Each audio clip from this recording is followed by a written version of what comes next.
नौकरी करत रही। अब सीमा पर लड़ाई लागल हो वही समय में, अब उनका छुट्टी मिलल हो, आईनी है घर जैसे वहां से फोन आ गई हो कि आइए से यहाँ बॉर्डर पर लड़ाई छिड़ गया है, से आप आइए नहीं तो सभी जवान आपको चलते मारा जाएगा।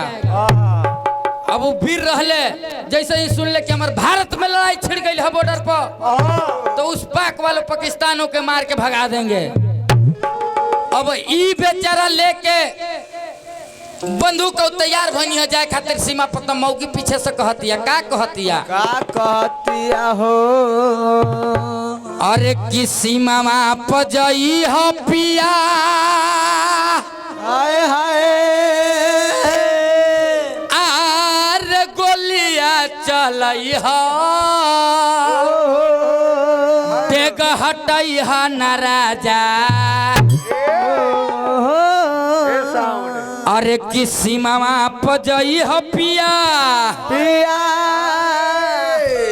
अरे गोलिया चलई हो, देख हटई हो न राजा जी, तो देख हटई हो न राजा जी। कहा तो भला ही जाना हो गवई हो, देख हटई हो न राजा जी।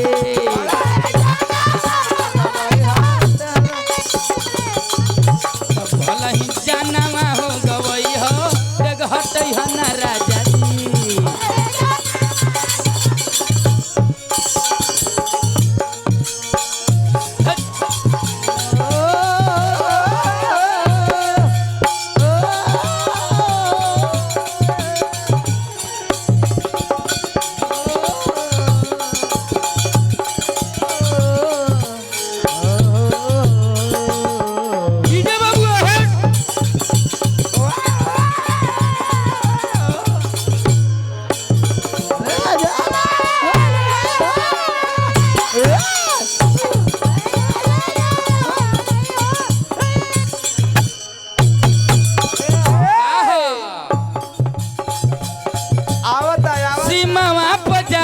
पिया गोलिया चलई हो,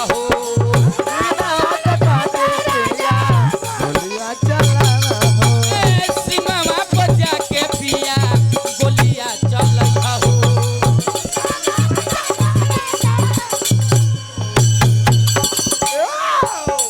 सीमा पर जाके पिया गोलिया चलई हो, सीना पर मरी हो कहीं पीठा न देखई हो,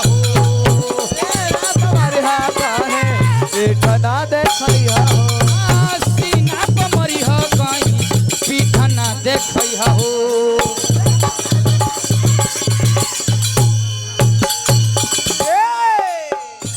कहा लिखल राजू लिखल गानवा, राजू लिखल गानवा, चली जई है जनवा, देख हटई हो न राजा जी।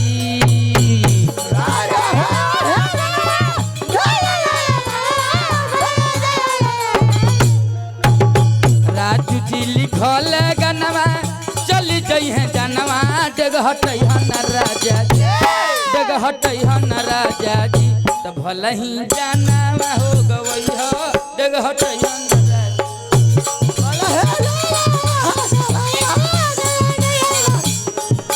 भला ही जानवा हो गवई हो, देख हटई हो न राजा जी।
जय राम लिखले सीना तानी गाना हो गुरु जय राम लिखले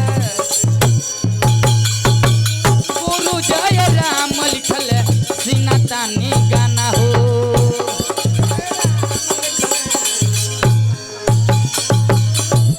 और जानवा गमाई दीह